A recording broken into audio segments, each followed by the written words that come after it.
tone for anything back then.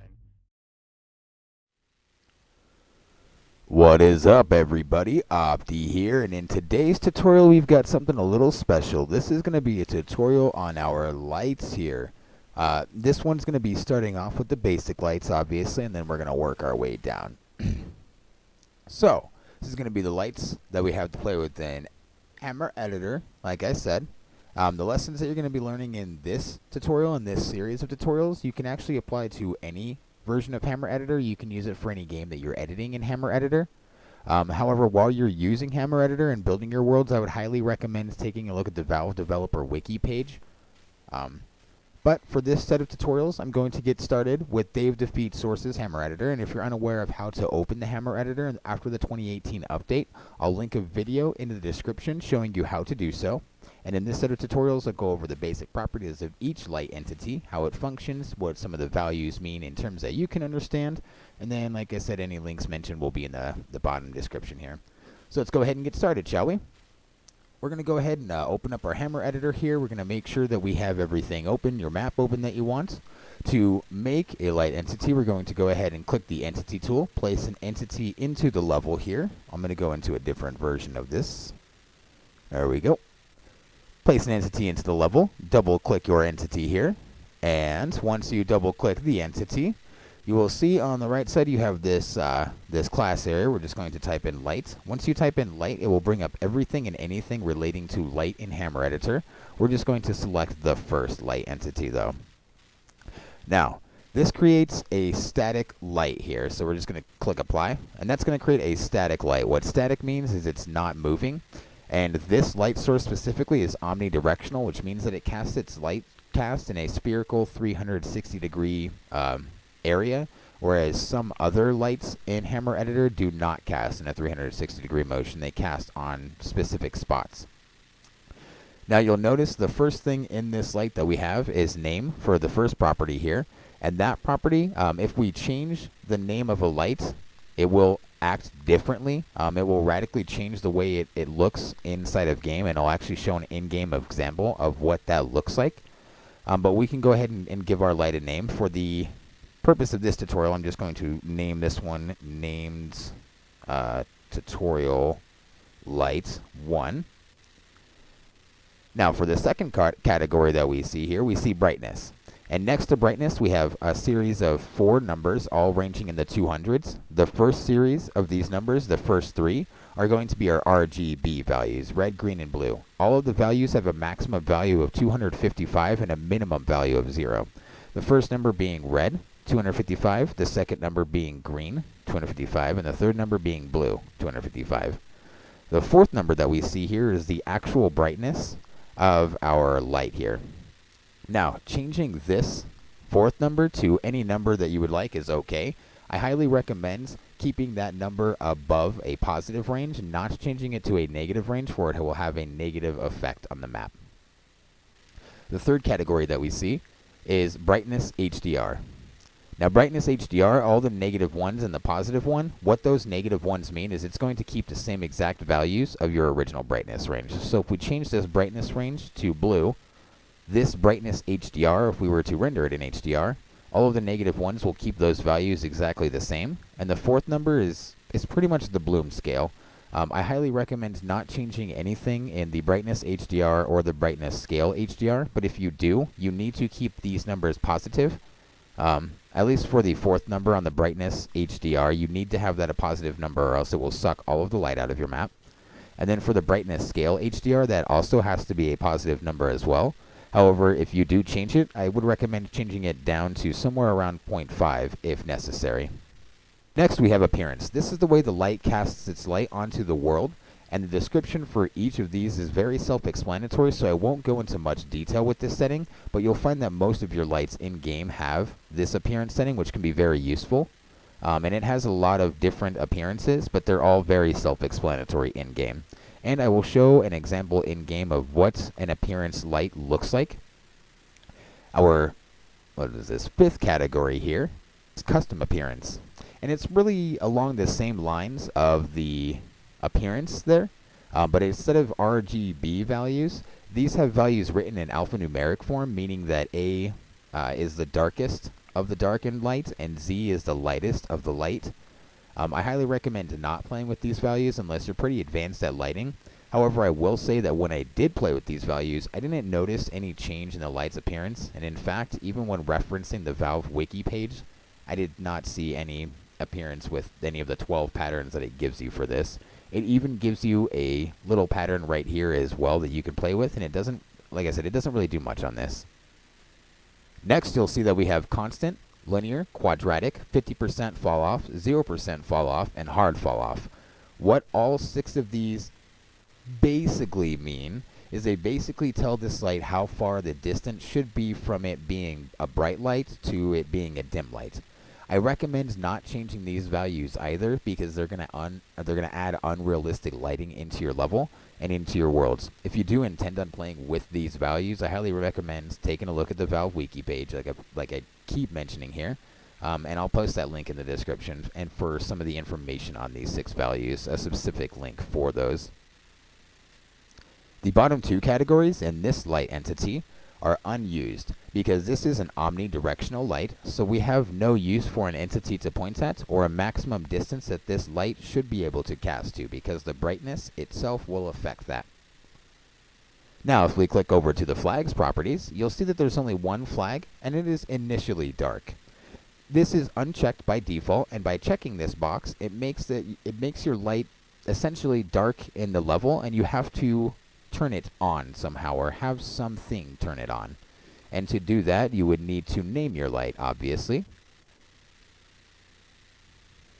There are many different ways to tie a light to operate in specific ways that you want it to. And during each episode of the lighting tutorial, I will feature a way to command your lights to operate and function the way that you would like them to by altering the outputs and inputs of the light. Getting into a little bit more of the advanced parts of Hammer, I will provide some in-game examples of what each light looks like with its individual values changed, so that way you can get a clearer picture of what I'm talking about here. So, with this light entity that we've created, let me drag it up into the middle of this box here. We've already given it a name. We've named it Named Tutorial Light 1. So it's already going to have a radical change. But you can change the brightness to whatever you would like. I'm going to go ahead and keep my brightness just at the default white value. Now, to get this light entity to turn on and off via the press of a button, buttons are pretty effective and relatively easy to make in-game. You have to tie a button to an entity, so it would have to be a world brush that you create. So let's go ahead and do that. We will tie this light to a button entity so it can be turned on and off via a press of a button. Buttons are very effective in-game for accomplishing multiple minuscule tasks very quickly and effectively. Outputs and inputs will be a very large part of world building here, so I highly recommend familiarizing yourself with the inputs and outputs of most of your commonly used entities. But for this one, we're going to go ahead and create a brush in the world. I've already done so with the tutorial here. We're going to tie it to an entity by holding Control and T at the same time. Once it comes up, our default entity that we see is func detail. We will go to the class and type in func_button. Once we see button, we will select OK and then apply. In here, you're going to see a lot of things. We will not worry about any of the values in here. We will keep all of the values default, and we will go over to our outputs area. Now, this is where we're going to tell this button when it is pressed to turn this light on or off, or toggle it, as you would say. So to do that, we will go to Add, My Output Named, on pressed when we press the button. We will go with the target entity named. I have named mine, Named Tutorial Light 1. Via this input, now you'll see a lot of things in via this input. The main things you're going to focus on here in the light section for this basic light is toggle, turn off, and turn on. So we will do toggle. Any of those other ones that you see, kill, will completely remove the light, and kill hierarchy will remove the light and the button the second that you press it from the level. And by remove, I mean completely remove. So we will select toggle, select apply. You can have a delay in seconds, so if you want to have this light turn on after 3 seconds of pressing the button, you would have the 3 there instead of the 0.00. I will leave mine at 0. And you can also have this to fire once only, but we will not do that because we want to be able to turn it on and off. Now we'll go over to our flags tab. on the button, we're going to go ahead and check Don't Move and toggle. Make sure that Use Activates is checked as well, and we will click Apply. There we go. So now you have effectively tied your button to your light entity. So if you were to render this in-game, you would be able to press this button on the wall, and it would tell this light in the game to turn on or off, so toggle. Now, I'm going to go ahead and render the lights in-game. I would recommend playing around with some of the values of the lights here. I will show you exactly what I mean with some of those values played around with. I will also show you an LDR and an HDR compiled version of the map. So yeah, let's go ahead and take this in game. After this tutorial, we will go ahead and jump into our light dynamic tutorial, which is my favorite light to render. However, I mean, you're pretty much good to go on to the next set of tutorials here. This next version, or this next portion of the tutorial is just going to show you exactly what I'm talking about in game, and I'll explain a little bit of that as well. Alright guys, now that we are in game right now, just want to show you guys some of the different properties and the values to look at with the lights here if we change them.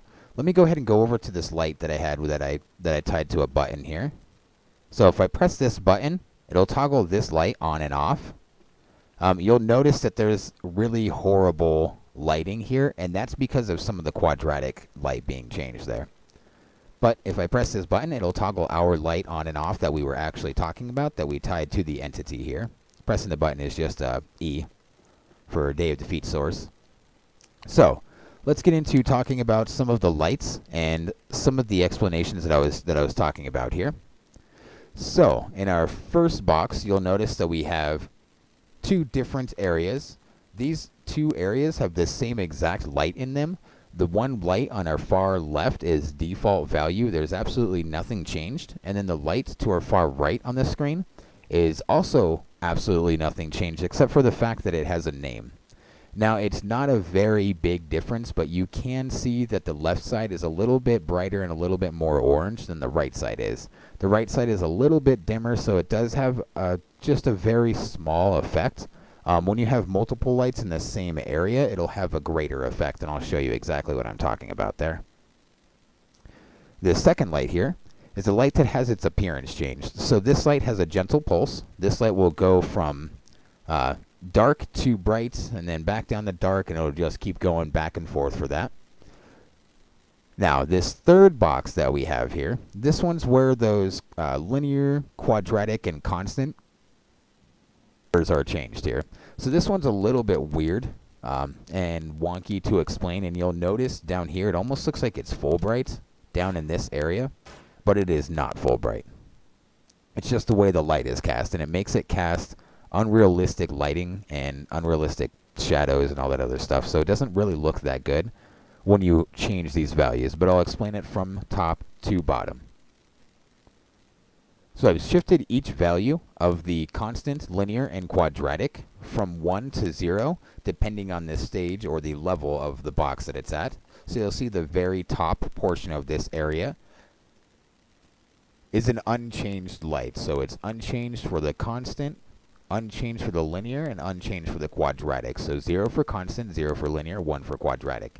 The second area that we have here is 0 for constant, 1 for linear, and 0 for quadratic. And the final light in that bottom box that we have there is 1 for constant, 0 for linear, and 0 for quadratic. Each of these casts its own unique light cast, but I highly recommend that you just keep all those values default, because if you change any of them, you'll notice that you get very different light casts in very different ways. This next box that we have over here is just like that light that we had there. This is just a toggleable light, turn on and off light. This one's set to initially dark with the spawn flag, whereas the light that we created over here was not set to initially dark. But if we tap the button, it will be initially dark. Or I guess not initially dark, it'll turn dark. This last box that we have over here, this one has two shifting modes of brightness. This is actually two different lights in one area, and that's why it casts this really horrible, shitty shadow right here. So if I press this button, you'll notice the light gets brighter, and then it has even worse of a shadow cast. That's because we have two named lights in the same exact area. Both of those named lights are going to cast very different shadows, and the game is trying to render the shadows. It's trying to pre-render the shadows instead of render the shadows in real time. The last box that we have here is our colored light. This is one that I messed with the actual brightness, the luminosity, as well as the color. So that way you can see what messing with some of the colors look like. This one is a purple fuchsia color, I would say. This is my favorite color to mess with in game because it just makes things look so beautiful. If you have any white textures, it makes it almost look like a black light is illuminating on it. So that's some of our lighting examples here. There's some of our flag and input-output examples for our lights as well. I hope that this was just a little bit useful and a little bit helpful. Go ahead and stick around for the second portion of this tutorial. Second portion of this tutorial, we'll talk about my favorite stuff, and that's going to be the light_dynamic. So check that out. Like I said, thank you guys so much. Go ahead and give me a follow, give me a like, a subscribe. Click the subscribe button, click the bell. Let us know if this video helped you in any way, shape, or form. Thank you again. Opti out.